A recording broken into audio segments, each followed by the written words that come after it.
இஸ்லாமிய விழுமியங்கள் இருக்குது. பெற்றோர் பிள்ளைகளை ஹேண்டில் பண்ற விதம், அவங்களை எப்படி கையாளணும், இதெல்லாம் நாங்க சரியா செஞ்சு கொண்டு போகல.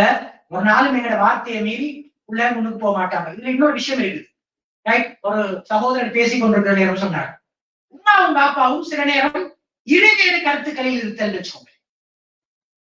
உதாரணமா உள்ள வந்து கேக்குது, பாபா போன கொஞ்சம் தாங்களே, உமா போன கொஞ்சம் தாங்களே.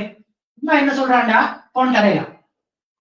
உள்ள என்ன செய்யும், பேசி பாப்பாவை சொல்லணும், பாப்பா உமா போன் தாங்கல தாங்களே தாங்களே.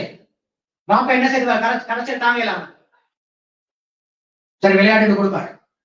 புள்ள என்ன செய்யும், இப்ப புள்ளோட பார்வையில உமா யார் பாப்பா யார்? உமா மோசமானவர் மில்லி, பாப்பா இறக்கமானவர் ஹீரோ.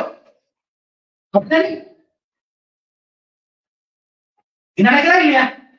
யோசிச்சு பாருங்க. உள்ள கிளாஸ், பாப்பா இன்னைக்கு மட்டும் கிளாஸுக்கு போகணும். உமா என்ன சொல்லுவா, இல்ல வைத்தானா அவனும் கிளாஸ். பாப்பா என்ன சொல்லுவார், சரி சரி இன்னைக்கு மட்டும்தான் இன்னைக்கு. பிள்ளைய பார்வையில் உமா யார் பாப்பா யார்?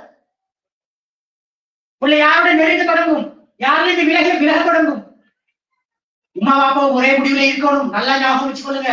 பிள்ளைக்கு விளங்கணும், நான் என்ன கேட்டாலும் உமா என்ன பதில் சொல்றாவோ அதே பதில தான் பாப்பா சொல்லுவோம்.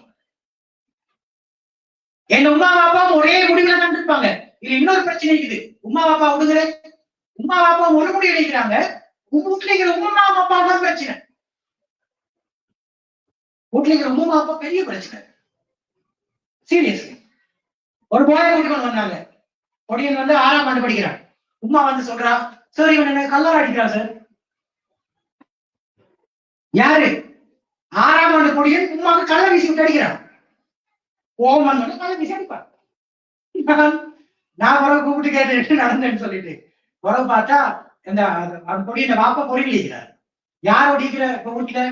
அப்பாவோட. அப்பாவும் உம்மாவும் பிள்ளை நினைக்கிறேன். அப்பா சரியான செல்லம். அப்பா என்ன செய்யற, கள்ளத்துக்கு அடிச்சாலும் சின்ன பிள்ளை அப்படி விட்டு, உமா தண்டிக்க போனாலும் உமா தண்டிக்க விட்டுறல. உமாவா பாப்பா பயன்காட்டே, சின்ன பிள்ளை அடிக்க போகாதே, ஏசாதே, கண்ட்ரோல் பண்ணாதே, சின்ன பிள்ளை சரியா வந்துடும். இப்ப புள்ள 6ஆம் ஆண்டுல அப்பாவுக்கு அடிக்கிறாங்களால உமாவுக்கு கலர் அடிக்கிறான். இந்த உமா அப்பாவோட பிள்ளை வளர்க்கிறாங்க சில நேரம்.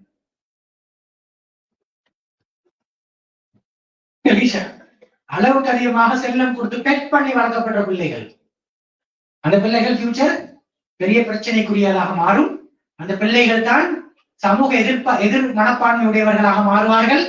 ரைட், இதை மட்டும் சொல்லி முடிக்கிறேன். பெற்றோர்கள்ல 3 வகையான பெற்றோர்கள். முதலாவது பெற்றோருக்கு நாங்க சொல்றது ஹிட்லர் டைப் ஆஃப் பேரண்ட் சொல்லுவோம்.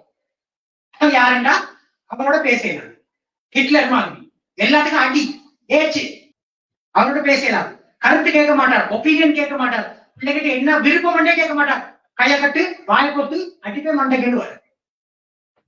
இது முதலாவது type, Hitler type of parent. இப்படியான பேரண்டால வளர்க்கப்பட்ட குழந்தைகள் வாழ்க்கையில முன்னேற்றம் அடைய மாட்டார்கள். அந்த புள்ள மனசுக்குள்ள எப்பயும் டிப்ரெஷனாகவே இருக்கும். இது முதலாவது பேரண்ட். 2வது ஒரு பேரண்ட் இருக்கிறாங்க. இவங்களுக்கு சொல்றது எப்படி என்றா ஃப்ரீடம் வித்அவுட் லிமிடேஷன் பேரண்டிங் சொல்லுவோம். சுதந்திரம் என்ற பெயர்ல அவுத்துட்டு இருக்குது. இவங்க யாருண்டா, அவங்களோட வாப்பா இவரை ரொம்ப கண்டிச்சு வளர்த்திருப்பார். அவர் என்ன ஃபீல் பண்ணுவார் தெரியுமா, எனக்கு கிடைக்காத சுதந்திரம் வேண்டிய பிள்ளைக்கு கிடைக்கணும். அந்த புள்ள சில நேரம் மோசமான ஒரு வார்த்தையை பேசும். அவர் எல்லாருக்கிட்டையும் சொல்லி சிரிப்பார், சந்தோஷப்படுவார், பாரு என் மகன் எப்படி பேசுறாரு.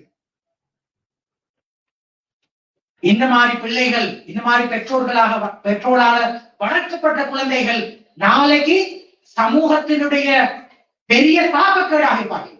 அவர்கள் தான் குற்றவாளிகளாக வருவார்கள். கிரிமினல்ஸ் உருவாக்கத்தில் எந்த கண்டிஷனும் இல்லாம, எந்த கட்டுப்பாடும் இல்லாம வளர்ற மாதிரி வளரட்டும் என்று சொல்லி சும்மா பெத்து போட்டிக்கிறேன். அந்த மாதிரி இது 2வது டைப் ஆஃப் பேரண்ட். 3வது வகையான பேரண்ட், அவனுக்கு நாங்க சொல்லுவோம் ஃப்ரீடம் வித்தின் லிமிடேஷன்.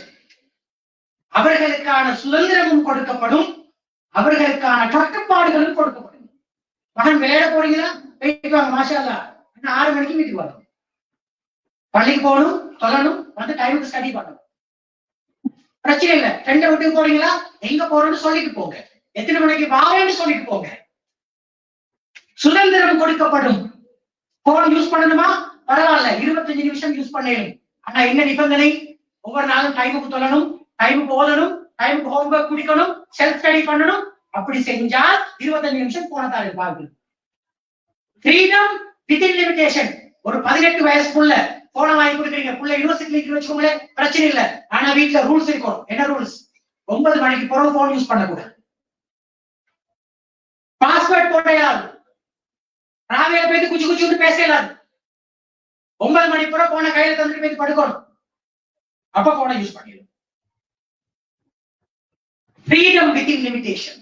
கட்டுப்பாடுகளோடு சேர்ந்து சில சுதந்திரங்கள் அந்த குழந்தைகள் கொடுக்கப்படும். அப்படியான குழந்தைகள் தான் சமூகத்துக்கு பிரயோசனமான குழந்தைகளாக வருவார்கள்.